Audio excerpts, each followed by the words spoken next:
Welcome back to the English Hour. Today, we're talking about something many learners struggle with: building confidence when speaking English. Jacob, I know this is a big topic, especially for new learners. Absolutely, Sophia. Confidence is key, but it can be tough when you're worried about making mistakes. Definitely, it's normal to feel nervous. But the good news is, we can work on it. That's right. First, I'd say practice is the number one way to build confidence. The more you speak, the better you'll get. Yes, and it doesn't have to be with a teacher every time. Talking to friends, family, or even strangers can help you get used to it. For sure.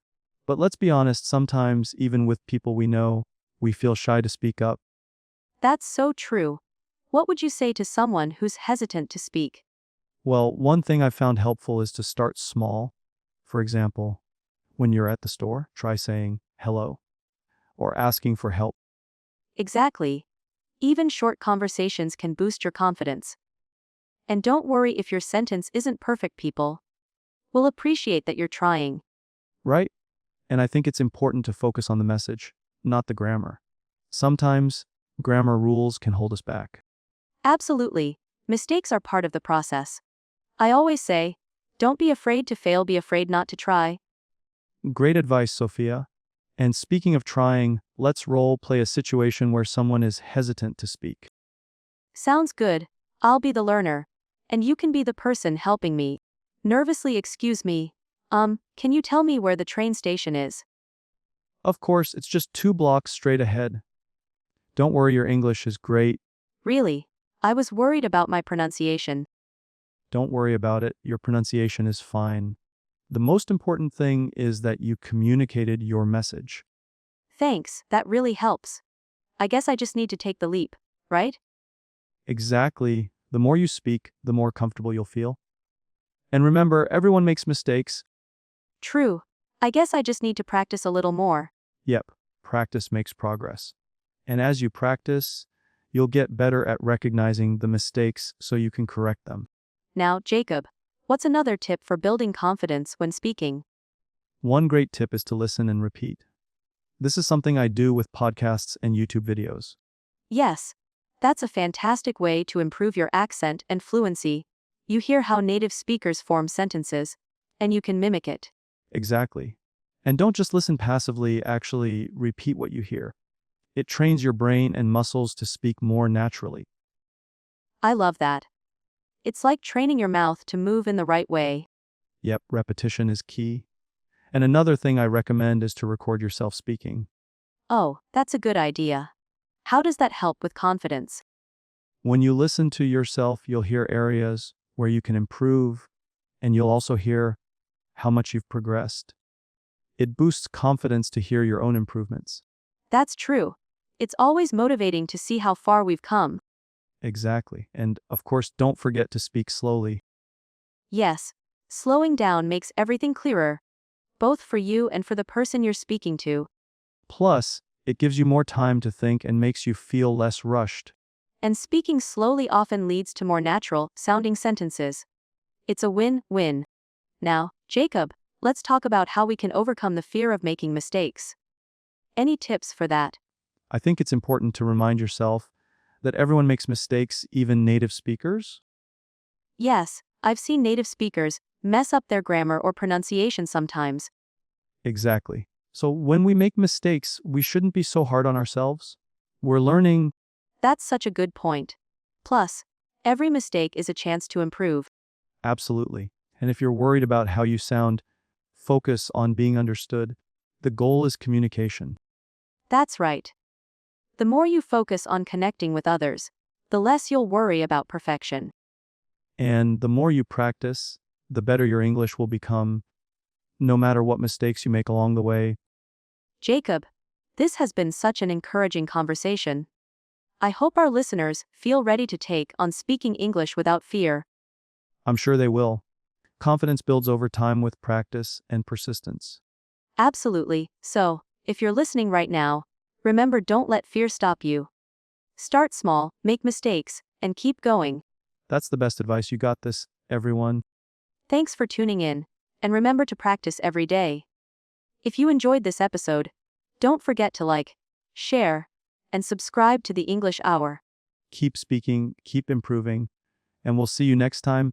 Take care, everyone, and happy learning. I think one of the biggest hurdles to confidence is self-doubt. How can we work through that, Jacob? That's such an important point. Self-doubt often creeps in when we feel like we're not good enough or that we should already be fluent. But let me tell you, that's just not true. Yes, it's so easy to get caught up in the idea that we have to be perfect, especially with social media, showing so many fluent speakers. Right? But the reality is, fluency takes time. Everyone has their own journey. The key is to focus on progress, not perfection. That's so powerful. So, how do you stay motivated when you're feeling discouraged or frustrated with the process? I think it's crucial to set small, achievable goals. For example, instead of aiming to speak perfect English, focus on having a 5-minute conversation every day or learning a new word. That's such a great tip. I think those small wins build up over time and create momentum. Exactly. And when you achieve those goals, it boosts your confidence. The key is to celebrate even the little victories. I love that. So, would you say that setting goals is one of the best ways to stay motivated and build confidence? Absolutely. Setting goals helps you measure your progress. And when you see that progress, it's like fuel for your confidence. Right. And, speaking of goals, how can someone track their progress? One way I love to do this is by keeping a journal. I write down new words or phrases I've learned, and also reflect on how I felt in different speaking situations. I love journaling too. It's amazing to look back and see how much you've improved. It's not just about the language, but also about your mindset. Exactly, and another great idea is to record your conversations. Even if you're just speaking to yourself, listening to those recordings later helps you track your progress and notice areas for improvement. That's a brilliant idea. Plus, it takes the pressure off because you can record as many times as you want until you're happy with how you sound. Exactly. And don't forget to celebrate those little wins like when you finally manage to have a conversation with someone in English. Something else I've noticed is that people often focus so much on grammar and vocabulary. But is it really necessary to have perfect grammar all the time?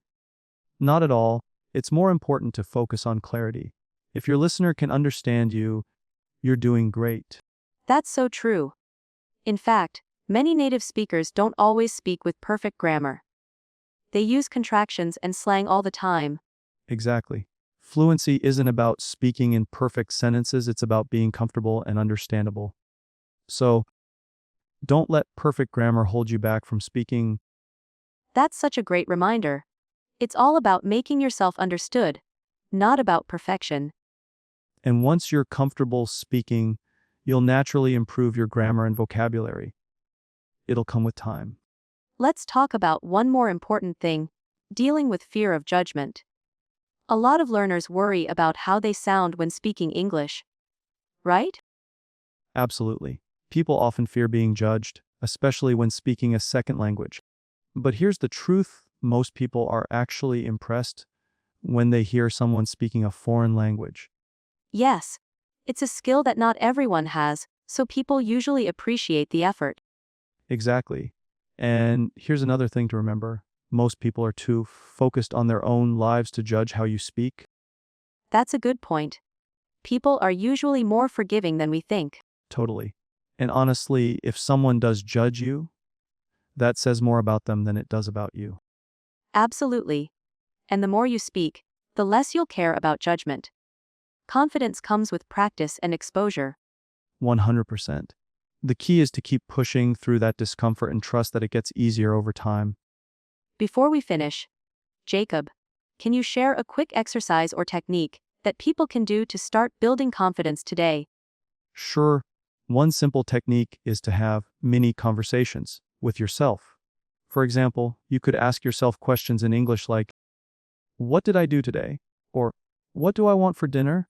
Oh, I love that. It's a great way to practice speaking without any pressure from others. Exactly. And you can also try speaking in front of a mirror, which helps you see your expressions and body language as you speak. That's fantastic. A little self-reflection can make a huge difference.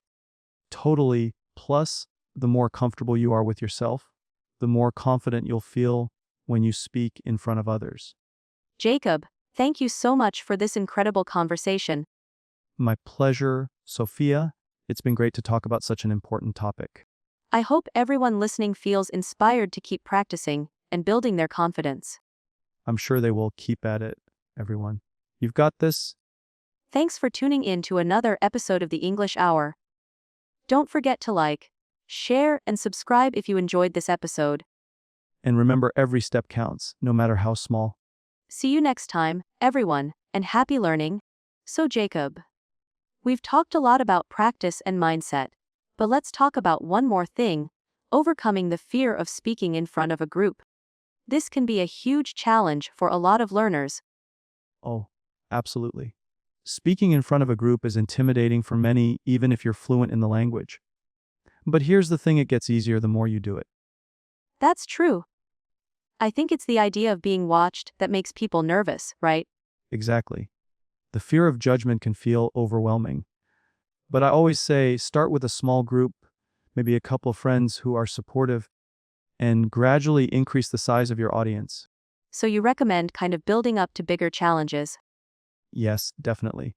You don't have to throw yourself into a big group right away.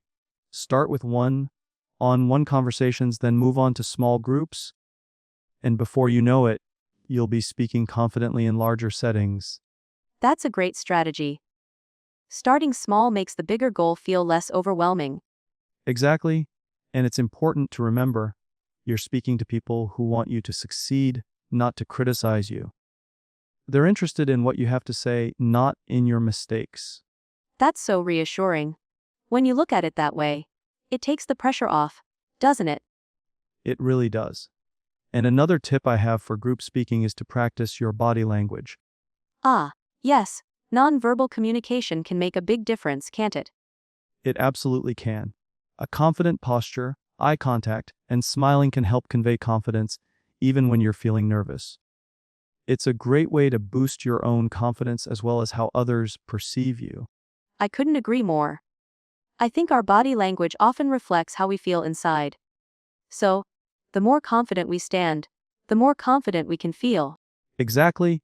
And remember, speaking in front of others is just a skill like anything else. The more you practice, the better you'll get at it. Something I've found that helps a lot is role playing. It's a great way to practice specific scenarios without the pressure of a real conversation. Have you ever used role play for building confidence?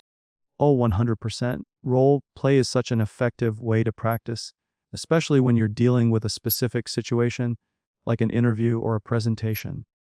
That's a good point.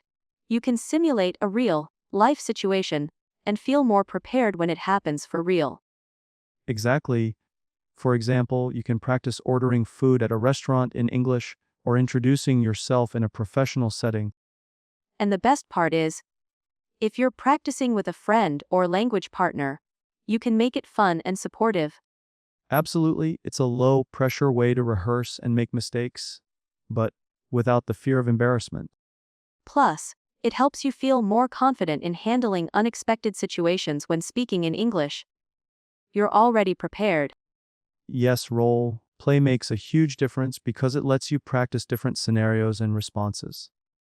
And it's not just about words, but also tone and confidence. Jacob, let's go back to something you mentioned earlier about setting small goals. I think it's so important for learners to track their progress. Absolutely. One thing that really helps is keeping a language journal where you can note down the words or phrases you've learned, as well as any new goals for the week. I love that idea, and I bet looking back on those journals can be really motivating.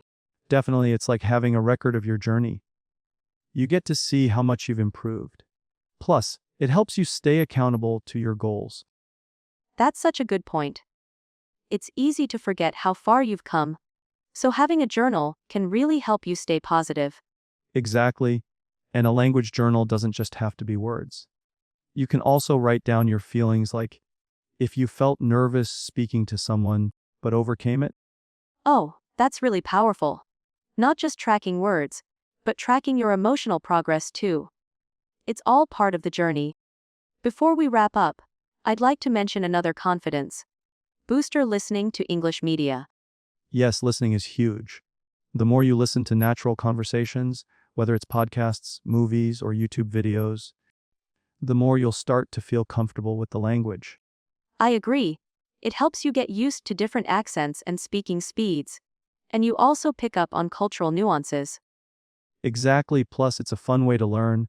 You can enjoy your favorite TV shows or songs in English, and before you know it, you're learning without even realizing it. That's the best way to learn, right? You're not forcing yourself. You're just immersing yourself in the language. Definitely. And if you feel confident enough, try repeating what you hear. It's like shadowing the speaker and helps you practice pronunciation and fluency. I love that. It's a relaxed way to practice, and really helps you internalize the language. So, Jacob, do you have any final words for our listeners today? I'd say don't rush the process. Building confidence takes time, but every little step counts. Celebrate your wins, keep practicing, and most importantly, believe in yourself. Such great advice, Jacob. Confidence doesn't happen overnight, but with consistent effort, it will grow. Absolutely. And if you feel nervous, remember everyone feels that way at some point. You're not alone. That's so reassuring. We all start somewhere, and it's those small steps that lead to big progress. Exactly. So keep pushing, keep practicing, and soon you'll be more confident than ever. Well said, Jacob. And to our listeners, remember you are doing amazing, and every conversation, no matter how small, is progress. Keep it up. Everyone, you've got this. Thank you so much for listening to the English Hour. Don't forget to like, share, and subscribe, and we'll see you in the next episode. Keep practicing and stay confident. So, Jacob, as we continue to talk about confidence, something I wanted to touch on is the role of positive reinforcement. Do you believe it plays a significant role in learning English? Absolutely, positive reinforcement is incredibly powerful. When you reward yourself for making progress, no matter how small, it boosts your morale and keeps you motivated. Yes. And it doesn't have to be big rewards, right? Even just acknowledging your small victories can make a huge difference. Exactly, maybe it's as simple as telling yourself, great job, after a conversation in English, or treating yourself to something small that you enjoy. These little acts of recognition can help you stay motivated. I totally agree. It's all about building momentum. The more you reward yourself, the more you feel encouraged to continue. Right, and it helps you associate English learning with positive experiences rather than just challenges or frustrations. That mindset shift is huge. It really is. And sometimes the smallest wins, like remembering a new word or expressing yourself in English without hesitation, are worth celebrating. Oh, for sure, every step forward is a success. Even if it feels tiny, it's part of the bigger picture of growth. That's a great perspective, Jacob. Focusing on those wins keeps you motivated and reminds you that progress is being made, even when it feels slow. Another topic I'd love to dive into is the fear of making mistakes. So many learners are terrified of making errors when they speak. What's your take on that? I completely get it.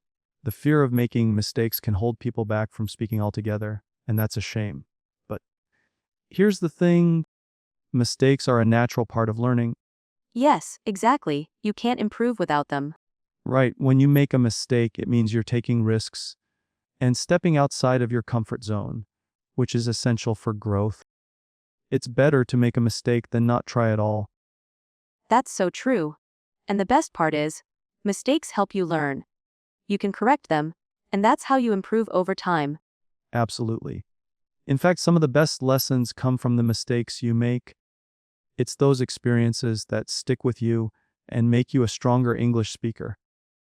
And I think the more you speak and make mistakes, the more comfortable you become with it. It stops feeling like a big deal. Exactly, the more you practice, the more you realize that people aren't focusing on your mistakes, they're focusing on what you're saying and how you communicate. I love that. It's all about embracing the journey and not fearing the bumps along the way.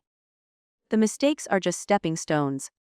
Yes, and I always remind myself that even native speakers make mistakes. So there's no shame in it. That's a really good point. No one is perfect, and even the most fluent speakers slip up occasionally. Let's talk about the importance of being consistent in your practice. Sometimes learners want quick results and get frustrated if they don't see immediate improvement. Do you have any tips on staying consistent without burning out? Consistency is key, but you're right, it can be hard to stay motivated.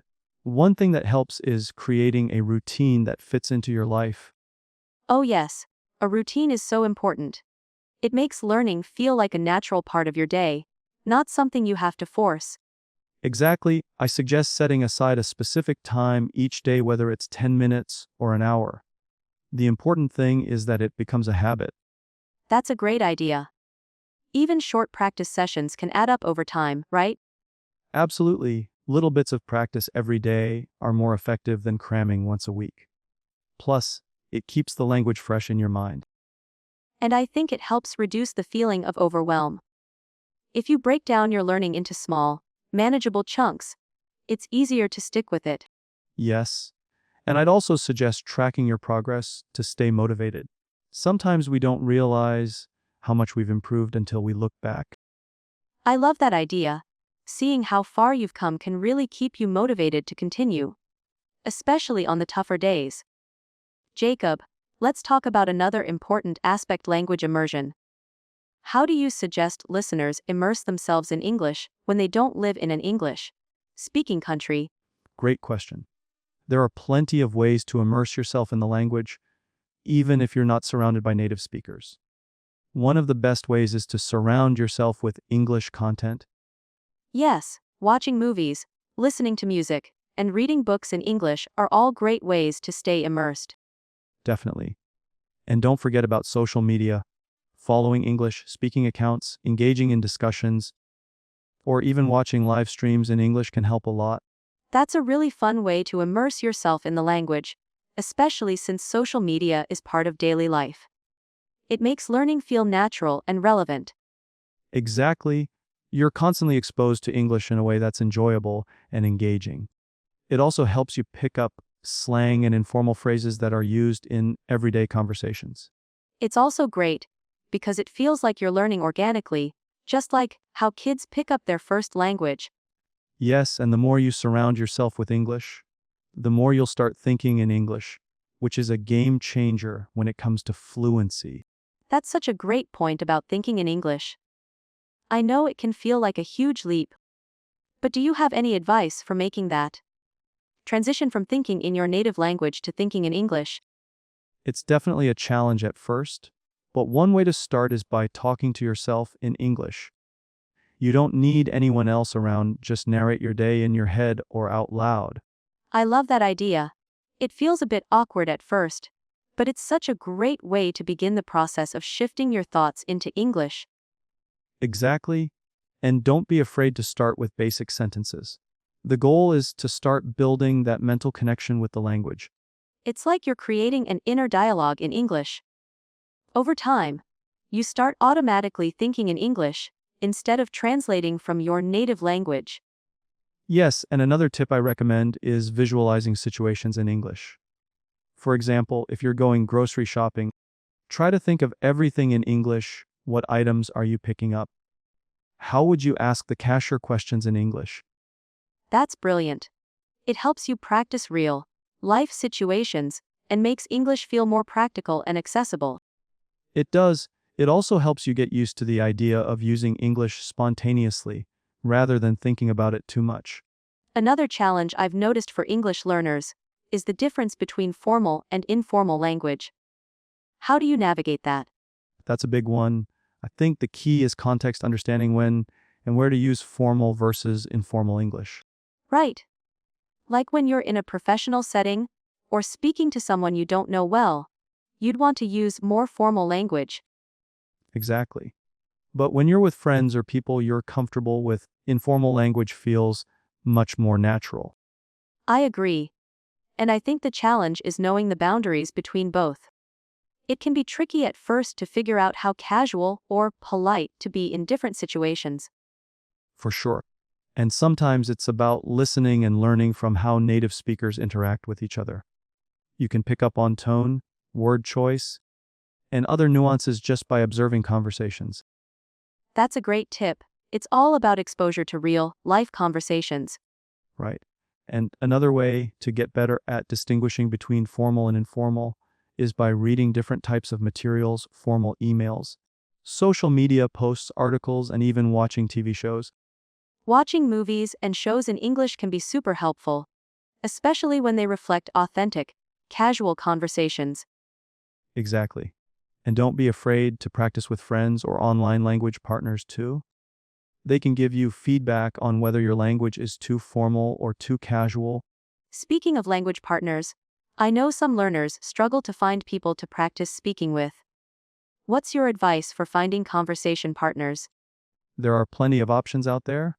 You could start with language exchange websites or apps. These platforms connect you with people who are learning your native language and vice versa. That's a great option. It's a win-win because both people get the chance to practice their target languages. Exactly. And if you're comfortable with it, you could also join online communities, forums, Facebook groups, or even Discord servers dedicated to language learning. Those are great ideas. I think it's important to have a mix of formal and informal practice, especially if you're aiming for fluency. Yes, and if you're struggling to find someone locally, video chat apps are a fantastic way to connect with people from all around the world. It's like having a virtual language partner whenever you need one. That's so true. Practicing with people who are also learning English, or with native speakers, is such a valuable resource. Exactly. And don't forget about language meetups in your area. Sometimes local communities have meetups where language learners gather and practice together in person. That's a great tip. It's good to know that there are so many ways to practice English, whether it's online or in person. One last thing I want to discuss is self-confidence in speaking. Do you have any advice for learners who feel like they can't speak English as confidently as they would like? It all comes back to the mindset we talked about earlier. Confidence is built with time and consistent practice. The more you speak, the more natural it becomes. Yes, and I think it's also important to remind yourself that you're already fluent in something your native language. That's a great point. You already have the skills to communicate. Now, it's just a matter of transferring those skills into English. Exactly, and every time you speak, you're reinforcing your confidence. Even if it's just a short sentence, you're taking steps forward. Right? And surrounding yourself with people who encourage you and who are patient with your learning process can help boost your confidence as well. I agree. A supportive environment can make a world of difference when it comes to feeling confident enough to speak. Absolutely. And remember, everyone starts somewhere. Even the most fluent speakers were once beginners too. I love how you pointed out that everyone starts somewhere. I think sometimes learners forget that progress takes time. And along those lines, do you think it's helpful to set small, realistic goals along the way? Definitely, setting small, achievable goals is a great way to measure progress without feeling overwhelmed. For example, you could aim to learn 5 new words every week or have a short conversation in English every day. That's a perfect strategy. It makes learning feel more manageable, and hitting those smaller milestones helps you build confidence. Exactly, plus, achieving these small goals keeps you motivated. Each time you meet a goal, you can celebrate your progress. Right. And celebrating progress doesn't have to be extravagant. Just acknowledging your achievement, no matter how small, can give you the momentum to keep going. That's so true.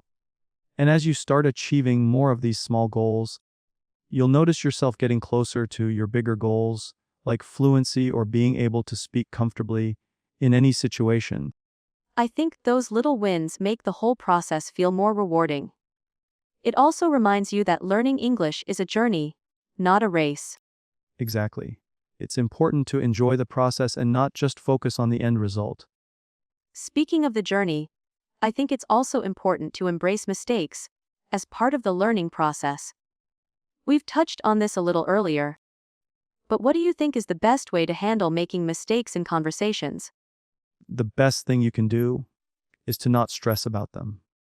Instead of focusing on the mistake, focus on what you're saying and how you're communicating. Yes, I couldn't agree more. And if you do make a mistake, it's okay to laugh about it or correct yourself and keep going. It's all part of the process. Exactly, and most native speakers will understand and even appreciate the effort. People tend to be more focused on your message than the exact words you use. That's a great point. I think many learners worry that making mistakes will make them look less competent. But in reality, it's the effort that counts the most. Absolutely. And when you make a mistake, it's an opportunity to learn. You can reflect on what went wrong and make sure not to repeat it next time. That's a perfect way to look at it. Each mistake is like a stepping stone toward mastering the language. I also want to touch on something you mentioned earlier, thinking in English. For many learners, it's a big hurdle to jump over. Do you have any specific exercises that could help with that? One exercise I'd recommend is shadowing. Shadowing means listening to a native speaker, such as a podcast or a YouTube video, and repeating everything they say, mimicking their pronunciation and intonation. Oh, that's a great exercise. It's like you're practicing real time speaking, and you start to internalize the sentence structures and phrases. Exactly. It helps with both speaking and listening comprehension. Plus, it's a great way to learn phrases and expressions that native speakers use in everyday conversations. And since you're practicing right along with the speaker, it trains your mind to think in English. You don't have time to translate, which is really effective for building fluency. Definitely, shadowing also helps you get used to the rhythm of natural speech. The more you practice, the more automatic your responses will be in English. That's awesome. I think this exercise would be especially useful for learners who struggle to find opportunities to speak English. On the topic of speaking practice, what about talking with yourself? I know some learners feel self-conscious doing this, but it can be really helpful, right? Yes, talking to yourself in English might feel strange at first, but it's actually one of the most effective ways to practice. It's your safe space, no pressure to perform, and you can talk at your own pace. I agree. It's also an opportunity to practice speaking out loud without worrying about making mistakes. You can focus on improving your pronunciation, fluency, and confidence. Exactly, and the cool thing is, you can practice whatever you want. Whether you're rehearsing a conversation, explaining something in English, or even describing your day, it all helps build those speaking muscles. That's a great way to put it, building the muscles of speaking. And it also makes it easier when you're in a real conversation, because you've already been practicing speaking in English. Yes, and when you practice like this, it doesn't feel like a chore. It becomes a normal part of your routine, and the more you practice, the more natural it feels. Let's shift gears a bit. For learners who don't have a lot of time each day, do you have any suggestions on how they can stay consistent, even if they only have a few minutes to spare? Yes, if you're short on time, you can make the most of even 10-15 minutes by practicing focused activities. For example, you can learn a new vocabulary word, read a short article, or listen to a podcast. That's great. Even short sessions of focused practice can be really effective if you're doing it consistently. Exactly. And one of my favorite strategies is learning during downtime. Whether you're commuting, waiting in line, or even doing chores, you can use that time to listen to English podcast audiobooks or review flashcards. That's a fantastic idea. It turns those pockets of free time into learning opportunities. Yes, and if you keep doing this every day, those minutes will add up, and over time, you'll see significant improvement. Absolutely. It's all about making every moment count, even when you're busy. And with that, we've covered so many helpful tips for learning English today. Whether it's setting small goals, practicing speaking, or embracing your mistakes, every step you take gets you closer to fluency. Exactly. And remember, it's all about consistency and patience. Learning a language is a journey, and every bit of progress counts. Absolutely. I hope these strategies will inspire and motivate you to keep going. Remember, don't rush the process, enjoy it. Definitely. And if you keep practicing and stay motivated, you'll definitely reach your goals. Thanks so much for joining us today, Jacob. It's been a pleasure having you here and sharing your insights. Thank you, Sophia. It's been great talking about this, and I hope it helps the learners out there. To everyone listening, thank you for tuning in. Keep practicing, stay confident, and remember, learning English is a marathon, not a sprint. We'll be back with more tips next time. Don't forget to like, share, and subscribe to the English Or. See you all next time. Until then, take care and happy learning.